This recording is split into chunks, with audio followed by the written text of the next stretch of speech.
2007-yil o'lgan pingvinga 2026-yil butun dunyo Instagramda siqilyapti. Sezib turganingizdek xalqaro muammolar ham menga o'tib ketdi. 2005-yil bitosidan menga videosini tashlab, hozir siqilib beryapti-da menga.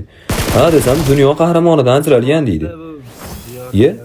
So'ysang 50 kilo go'sht chiqmaydi. Ana qahramonni, qanaqa qahramon, dunyo qanaqa shaklda bo'lish kerak u bizga qahramon bo'lib qolish uchun.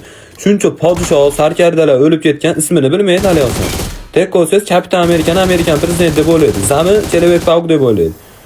Lekin ashingiz, ha nimaga bu nima sevgi desam, bu hamma qilgan ish qilmagan deydi. Ashun uchun o'lib ketgan dedi. Yo deydi, zerikarli hayotdan shunisi yaxshi deydi. Sen pingvin bo'lib ko'rganmisan? Iminni ashaqqa billa ketsa daryoda oldiga. Hayoti zerikarli bo'lishini yo'q, qonni to'yar edi. Meni fikrimcha, o'lish zerikarlikda yashashdan ko'ra. Yashasangiz har xil narsa qilib ko'rishingiz mumkin. O'lsangiz o'lasiz bo'ldi. Boshqa hech narsa yo'q bu. Nimasi qiziq bu?